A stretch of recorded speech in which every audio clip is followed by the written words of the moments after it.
car il entend ma voix. Il a penché vers moi son oreille, et je le chanterai toute ma vie.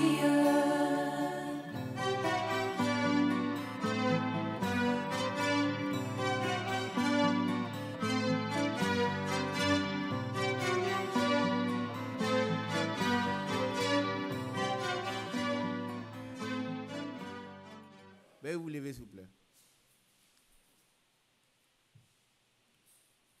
Inclinons le cœur devant le Seigneur. Notre bien-aimé Père Céleste,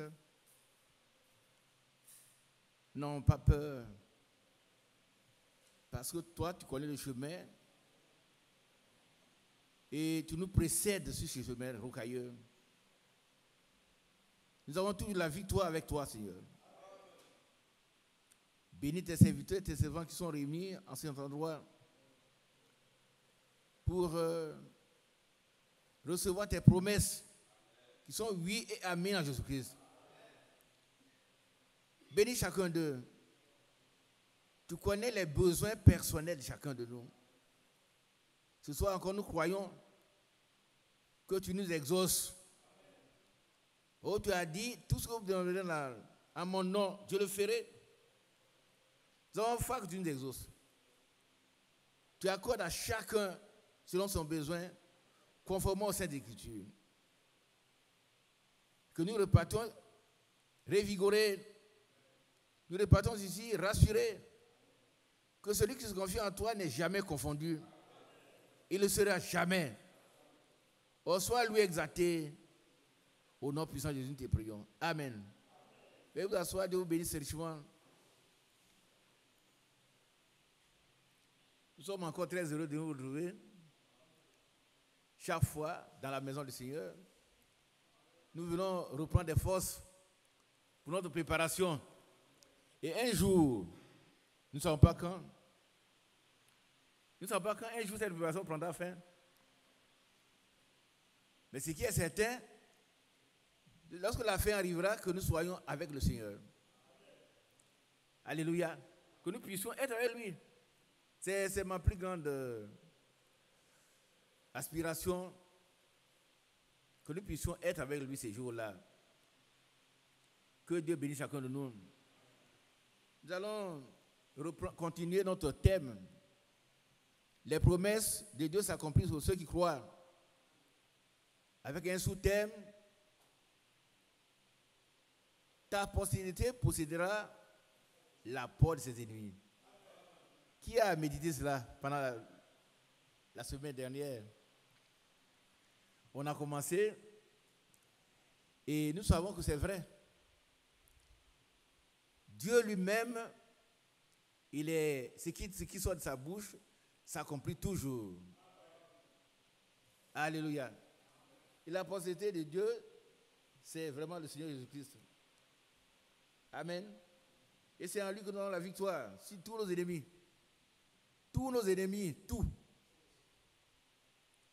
Les sœurs ne sont pas nombreuses, mais que Dieu les bénisse. Nous avons la victoire sur tous nos ennemis. Alléluia. Et ce soir, nous allons prendre deux textes. Genèse 22, 17 et 2 Chroniques 20. Et puis nous allons prier, parce que la réunion de prière est consacrée à la prière. Alors, Jean-Pierre, tu peux... Hein? Tu peux pas? Et où est à vous? Il n'est pas venu. Il a pris la voix. D'accord? Quelqu'un d'autre? Donnez le micro à...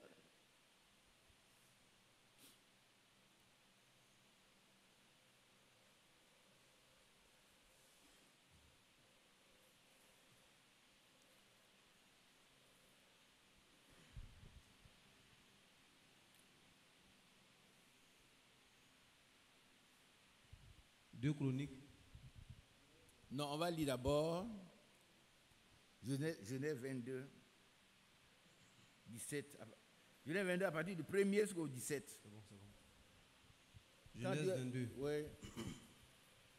Après ces choses, Dieu mit Abraham à l'épreuve. Et lui Amen. dit. Amen. Amen. Amen. Amen. Un chrétien passe par des Des épreuves. Tout vrai chrétien. Encore les épreuves lui accordent la croissance spirituelle. Vous allez voir dans Jacques chapitre 1 qu'il dit que les épreuves doivent être considérées comme un sujet de joie complète. Ce sont les difficultés que le Seigneur lui-même permet pour nous préparer à grandir dans la foi, les épreuves. Et Dieu va mettre Abraham à l'épreuve. Abraham, notre père dans la foi. Amen. Continuons la lecture, frère. Et lui dit, Abraham, il répondit, mais voici. Dieu dit, prends ton fils, ton unique, celui que tu aimes, Isaac, va-t'en au pays de Morija, et là, offre-le en holocauste sur l'une des montagnes que je te dirai. Abraham se leva de bon matin, sella son âne, et prit avec lui 2 serviteurs et son fils Isaac. Il fendit du bois pour l'holocauste et partit pour aller au lieu que Dieu lui avait dit. Le 3e jour, Abraham, levant les yeux, vit le lieu de loin. Et Abraham dit à ses serviteurs, restez ici avec l'âne, moi et le jeune homme, nous irons jusque-là pour adorer, et nous reviendrons auprès de vous. Amen. Amen. Dites Amen. Amen. Ça, c'est la foi d'Abraham. Il savait très bien qu'il va brûler son fils. Mais il dit que nous reviendrons. Amen. Moi et mon fils nous dirons. Et nous reviendrons. Il est sûr que même si son fils était brûlé, Dieu pouvait le ressusciter. Ce soir, mon frère, quel que soit ton problème, quelles que soient les difficultés, sache que Dieu est capable. Vous savez que ce que nous sommes en train d'étudier, c'est valable pour ceux qui prennent Dieu au mot. Voilà, la parole de Dieu devient puissance. La parole de Dieu, elle devient une puissance dans la vie de celui qui croit. On va le lire tout à l'heure, c'est dans 1 Corinthiens 4, 20. C'est une puissance de Dieu qui vient et elle doit se manifester dans la vie de celui qui croit. Mais pour celui qui ne croit pas, il va voir à côté, les gens vont rendre les témoignages, et il va écouter. Vous savez que lors du siège de Samarie, je crois, je peux me tromper, où Dieu a dit demain, on aura à manger beaucoup de choses. Alors il y a un incrédule qui dit, mais est-ce que Dieu peut faire descendre les choses? Alors celui qui était là dit, mais tu le verras, mais tu n'en mangeras pas. Est-ce que vous comprenez un peu? Peut-être que vous avez trouvé la référence. Quand Dieu parle, nous devons nous taire et obéir. Aujourd'hui, Dieu a dit que nous devons posséder les portes. C'est vrai. N'ayez pas peur de qu'un démon, allez chez vous. Tous les problèmes que vous avez, on doit trouver la solution à Jésus-Christ.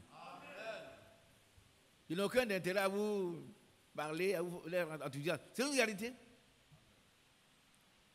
Cet homme-là, il dit, il n'y a rien à manger. Les femmes ont mangé, mais leurs enfants. Et toi, tu parles de demain, tu vas manger. L'autre lui a dit, mais tu le verras, mais toi, tu n'en mangeras pas. Et quand l'abondance est descendue, il est mort. Il a vu. Aujourd'hui, si vous êtes sceptique, vous allez voir des choses extraordinaires se manifester dans la vie de cette église. Mais vous allez rester à côté. Bon, la parole de Dieu, c'est la parole de Dieu. Tout ce qui est écrit là, dans la Bible, c'est la vérité. C'est la vérité. Elle devient puissance dans la vie de celui qui croit. Ce n'est pas la théorie, hein. C'est une parole éprouvée, ça veut dire qu'elle a fait des preuves avec d'autres personnes. Et ici, nous devons expérimenter ces choses. Si quelqu'un dit, moi, mon problème est trop vieux, mais quel est le problème qui est plus vieux que Dieu? Lui, il est éternel. Il connaît la fin avant le commencement. Donc ton problème là a sa solution déjà. Mais à toi de prendre la solution et de poser toutes les portes des ennemis.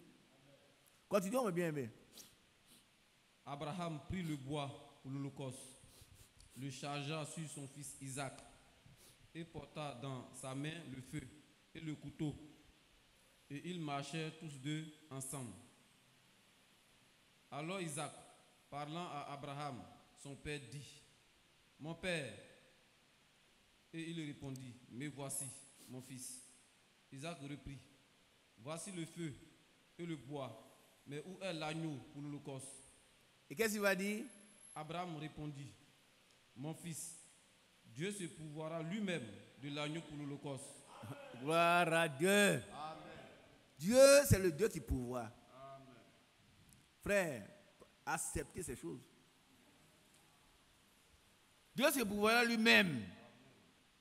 Quand Abraham parlait, c'était avec assurance. Hein? Il n'avait pas encore vu le bélier. Vous voyez que les vrais croyants, ils dévancent le visible pour aller dans l'invisible. Alléluia. Amen. Et dans une église du Seigneur, le surnaturel, ce qu'on appelle le surnaturel, doit intervenir. C'est que les gens ne peuvent pas croire, mais toi tu vis la chose. C'est du surnaturel. Et ça fortifie ta foi. Ce n'est pas donné à tous. C'est réservé aux élus. Alléluia. Le surnaturel est réservé aux élus. Et c'est une chose très importante. Alors moi, je souhaite que quand l'abondance va venir, vous puissiez manger. Il ne faut pas que vous soyez incrédules. Non, et que demain, Samarie était entourée des gens, les femmes ont mangé leurs enfants. Et toi, tu dis demain. Pas dans un an, mais demain. Alors il a dit, mais tu le verras, mais tu n'en mangeras pas. Je souhaite que vous voyez que vous mangez. Je souhaite. Pourquoi j'insiste là-dessus? J'insiste là-dessus pour que chacun puisse expérimenter chaque parole de Dieu qui sort de la bouche de Dieu, qui ne retourne pas à lui sans avoir accompli ce pour lequel il a envoyé. Continuons, mon frère. Et ils marchèrent tous deux ensemble. Lorsqu'il fut arrivé au lieu que Dieu lui avait dit, Abraham y éleva un autel et rangea le bois.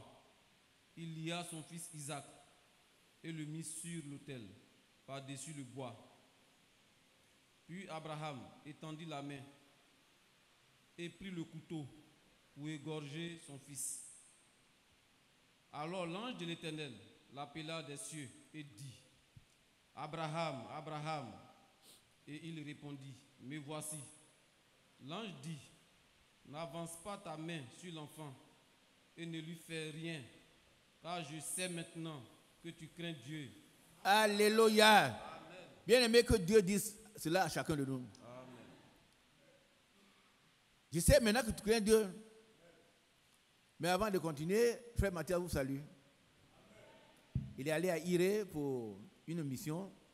Il revient, mais il ne pouvait pas venir, il est fatigué, donc demain il sera avec nous. Dieu voilà. Vous voyez? Que Dieu soit loué. Je sais maintenant que tu crains Dieu. La crainte de l'Éternel, c'est le commencement de la sagesse.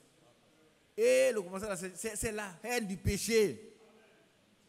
Tu crains Dieu, je sais maintenant. Celui qui craint Dieu, il est béni de Dieu. Continuons. Car je sais maintenant que tu crains Dieu et que tu ne m'as pas refusé ton fils, ton unique. Abraham leva les yeux et vit derrière lui un bélier retenu dans un buisson par les cornes. Et Abraham alla prendre le bélier et l'offrit en holocauste à la place de son fils. Gloire à Dieu. Amen. Gloire à Dieu. Amen. Abraham va prendre un gros bélier qui vient de quelque part. Qui l'a amené là? Hein? C'est Dieu lui-même. C'est Dieu. Dieu, c'est qui? C'est le Créateur. Quand il ordonne, la chose vient d'existence. Donc ton problème est trop petit.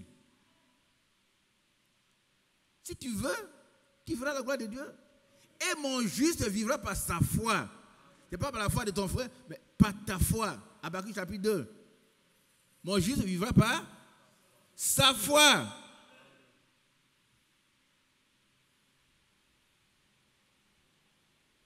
Tu posséderas la porte de ses ennemis si tu veux. Mais Dieu a déjà fait le travail. Il a fait ce qu'il doit faire. C'est à toi d'accepter et de posséder maintenant. Amen. Continuons la lecture. Abraham donna à ce lieu le nom de Jéhovah Jireh. C'est pourquoi l'on dit aujourd'hui, à la montagne de l'Éternel, il sera pourvu. Amen. Est-ce que nous le disons nous aussi? Nous, on doute encore. On ne le dit pas. Nous ne sommes pas convaincus que, même si je n'ai rien, mon travail ne marche pas, Dieu est capable de relever. Alors, qu'est-ce qu'on fait ici? Dites-moi un peu ce que vous faites ici. Pourquoi on vient à l'église? Si c'est pour venir partir, moi je suis loin d'ici. Hein? Et puis je suis vieux. Voilà on voit qui est là, le baillon qui est là. Lui aussi vient. Des vieux comme nous, on vient parce qu'il y a quelque chose de sérieux.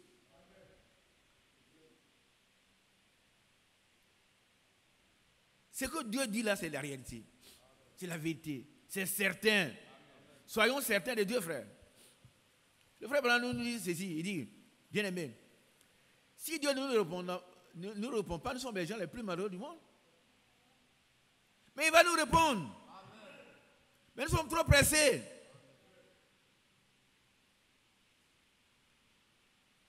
C'est là, par la foi et la persévérance qu'on obtient les promesses. Et Abraham a attendu et Dieu lui a donné ce qu'il devait donner. Bien aimé,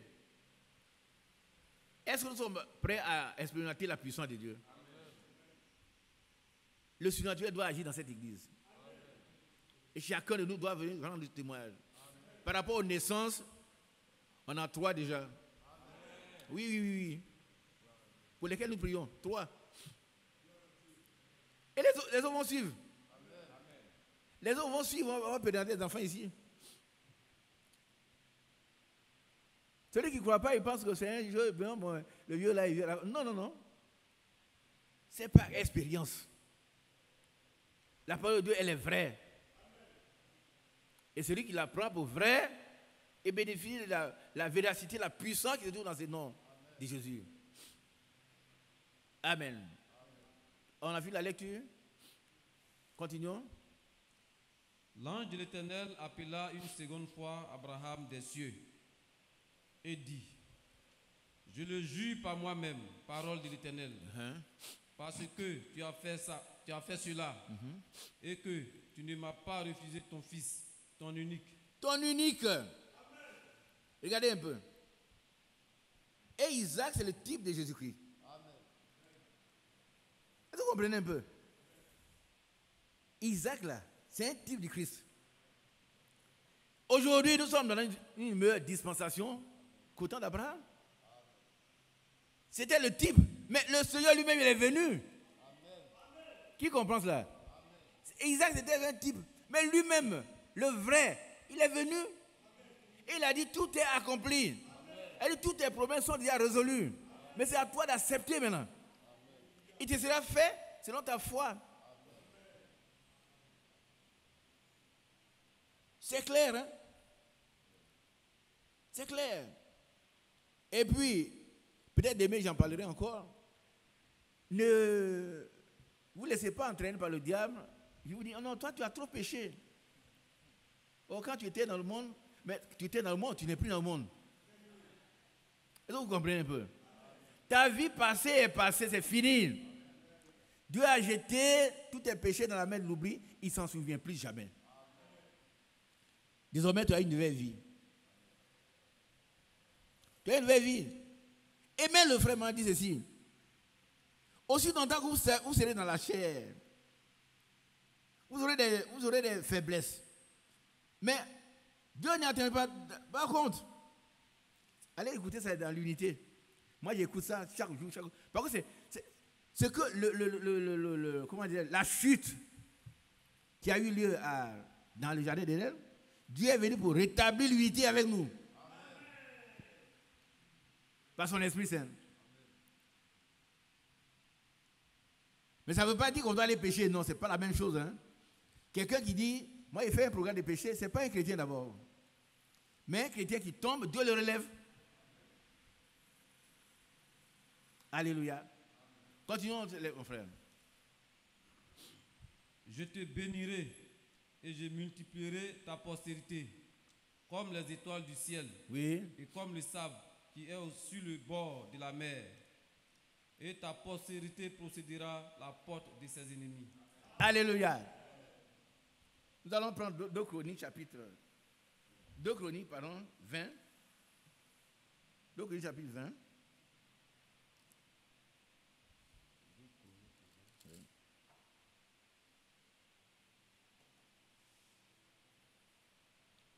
À partir du verset 7. 2 Chroniques 20, à partir du verset 7. N'est-ce pas toi, ô notre Dieu, qui as chassé les habitants de ce pays devant ton peuple d'Israël et qui l'a donné pour toujours à la postérité d'Abraham qui t'aimait? À la postérité d'Abraham qui t'aimait. Amen. Amen. Et donné pour toujours à la postérité d'Abraham qui l'aimait. Et nous sommes ces postérités. Alléluia. Amen. Alors, vous allez voir que ce qui va se passer ici, c'est qu'ils vont posséder la porte de leurs ennemis. On va lire à partir du verset...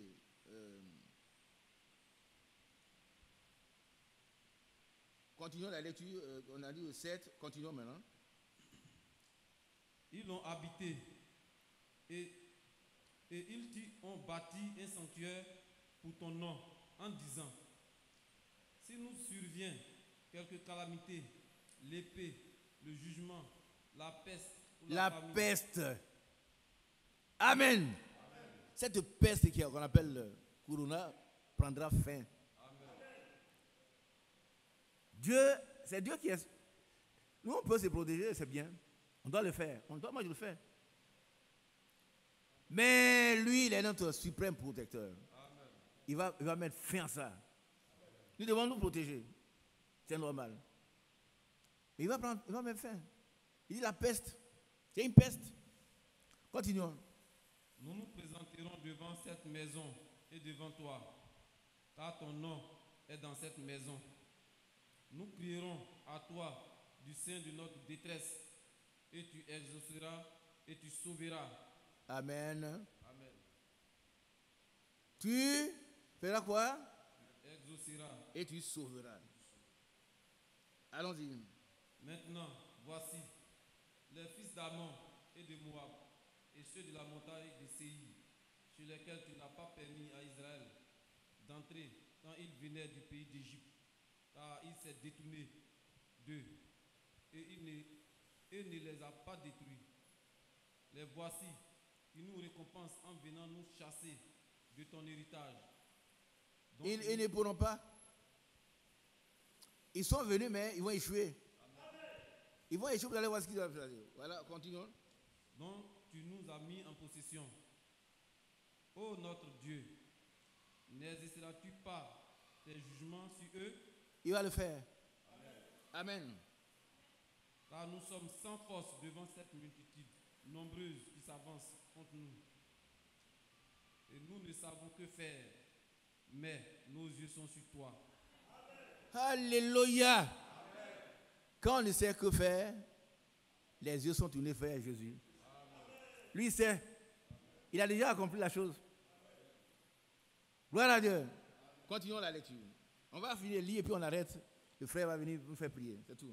Tout Judas se tenait debout devant l'Éternel, avec leurs petits-enfants, leurs femmes et leurs fils. Alors l'Esprit de l'Éternel saisit au milieu de l'assemblée Jachaël, fils de Zacharie, fils de Benaja, fils de Jaël, fils de Matania, lévite, d'entre les fils d'Azaph. Et Jacaël, Zachaziel dit, soyez attentifs, tout Juda et habitants de Jérusalem, et toi, roi Josaphat, ainsi vous parle l'Éternel, ne craignez point et ne vous effrayez point devant cette multitude nombreuse, car ce ne sera pas vous qui combattrez, ce sera Dieu. Amen. Bien aimé, lisez ces passages-là. Ce n'est pas vous qui allez combattre, c'est Dieu. Ici, dans cette même chose. Ce ne sera pas vous qui combattrez, mais ce sera Dieu. Amen. Amen. Continuons. Demain, descendez contre eux.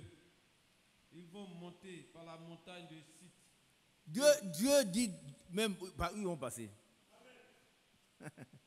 Il dit par où ils vont passer. Donc ils sont débusqués déjà. Ils ne peuvent pas se cacher pour venir détruire. Continuons. Et vous les trouverez à l'extrémité de la vallée, en face du désert de Jéruel. Vous n'aurez point à combattre en cette affaire. Présentez-vous, tenez-vous là, et vous verrez la délivrance que l'Éternel vous accordera. Amen. Oh, c'est merveilleux. Continuons. Juda et Jérusalem, ne craignez point et ne vous effrayez point. Demain, sortez à leur rencontre et l'Éternel sera avec vous. Amen. Vous voyez qu'il y a une part. Il faut que toi et moi nous soyons courageux d'abord. Qui comprend cela?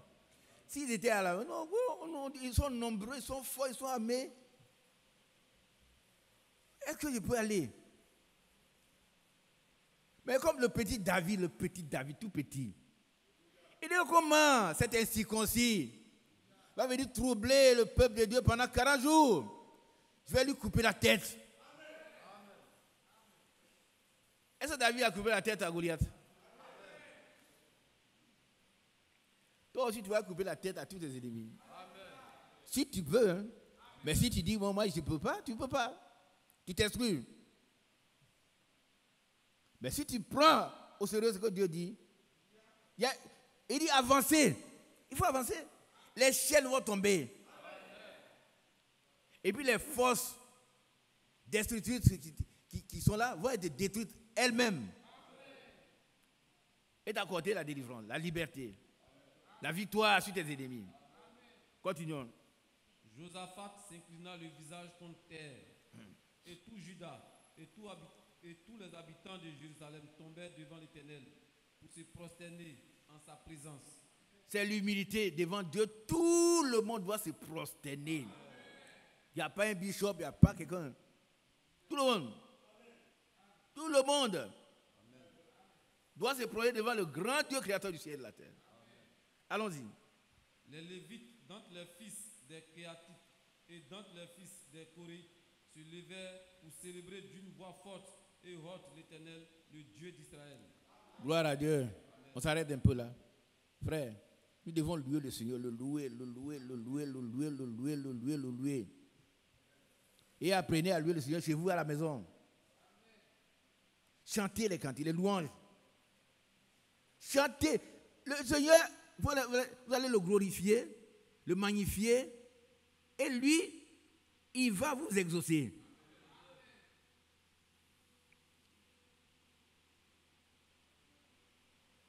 Amen. Continuons.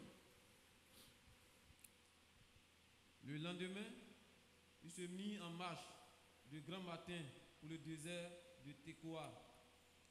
À leur départ, Josaphat se présenta et dit: écoutez-moi, Juda et habitants de Jérusalem, confiez-vous en l'Éternel, votre Dieu, et vous serez affermis. Confiez-vous en ses prophètes, oui, et vous réussirez. Amen. Puis d'accord avec le peuple, il nomma des chants qui, revêtus d'ornements sacrés et marchant devant l'Éternel, célébraient l'Éternel et disaient: louez l'Éternel, car sa miséricorde dure toujours. Amen. C'est fini? Continuons. Au moment où l'on commençait les chants et les louanges, l'Éternel plaça une embuscade contre les fils d'Ammon et de Moab et ceux de la montagne de Séir, qui étaient venus contre Juda, et il fut battu. Et il fut battu. Ils seront toujours battus. Nos ennemis seront toujours battus. Toujours. Continuons. Les fils d'Ammon et de Moab se jetèrent sur les habitants de la montagne de Séir pour les dévouer par interdit et les exterminer. Entre eux. Amen. On va s'arrêter là. On va lire le verset 27. Verset 27. Tous les habitants de Juda et de Jérusalem, ayant à leur tête Josaphat, partirent joyeux pour retourner à Jérusalem, car l'Éternel les avait remplis de joie en les délivrant de leurs ennemis. Gloire à Dieu. Amen. Nous allons nous tenir debout. Le bien-aimé vient donner un cantique de victoire. Et puis le frère, comment il s'appelle? Pichère, vient nous faire prier. Vient donner un cantique de joie, de victoire. Nous avons battu tous nos ennemis.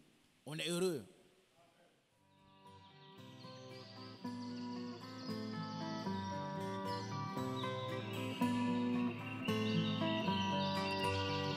J'aime l'Éternel, car il entend ma voix. Il a penché vers moi son oreille, et je le chanterai toute ma vie.